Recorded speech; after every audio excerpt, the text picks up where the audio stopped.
By the 18th century, it was possible to store beer, and the number of inns, alehouses and taverns grew enormously.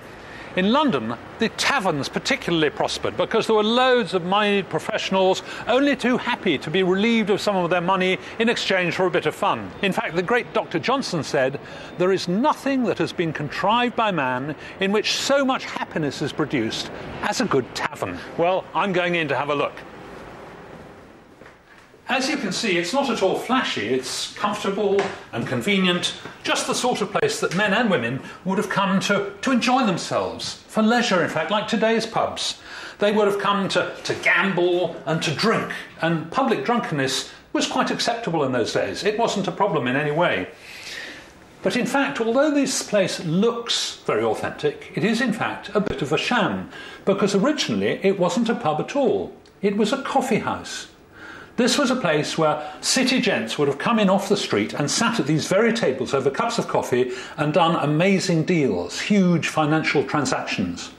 The thing is that tea and coffee had begun to be imported and the price was coming down. They were made with boiled water, so they were as safe to drink as beer, and they were acceptable at all levels of society. However, the main threat to beer wasn't the tea and coffee, it wasn't even the rise in porter. The real problem was the gin. Until the late 17th century, distilling spirits had required a licence, but William III did away with this, which meant that anyone could make gin. Its low price and strong effects made it an instant hit with the poor, who drank it in huge quantities. All this drunkenness wreaked havoc with the health of the population, and for the first and only time in its history, London's population began to fall, all due to the pernicious influence of gin. For the first time, drinking heavily started to become socially unacceptable. The government had a unique solution: drink beer instead. Cheaper beer was eventually an effective antidote to gin fever, but not to drunkenness. Close to Smithfield was Grub Street, an area infested by hack writers, and Hogarth's father was one of them.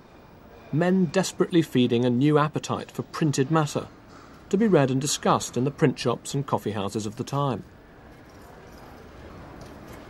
Hogarth's father was a failed classics teacher who spent his life showing his son how not to get on in 18th century London.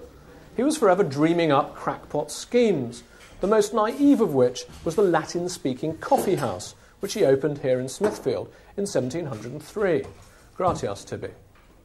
Non necesse est dicere, rem omnem de fecisse, non solum Hogarthos rationes conturbavisse, sed etiam Hogarthum majorum in vincula conjectum esse.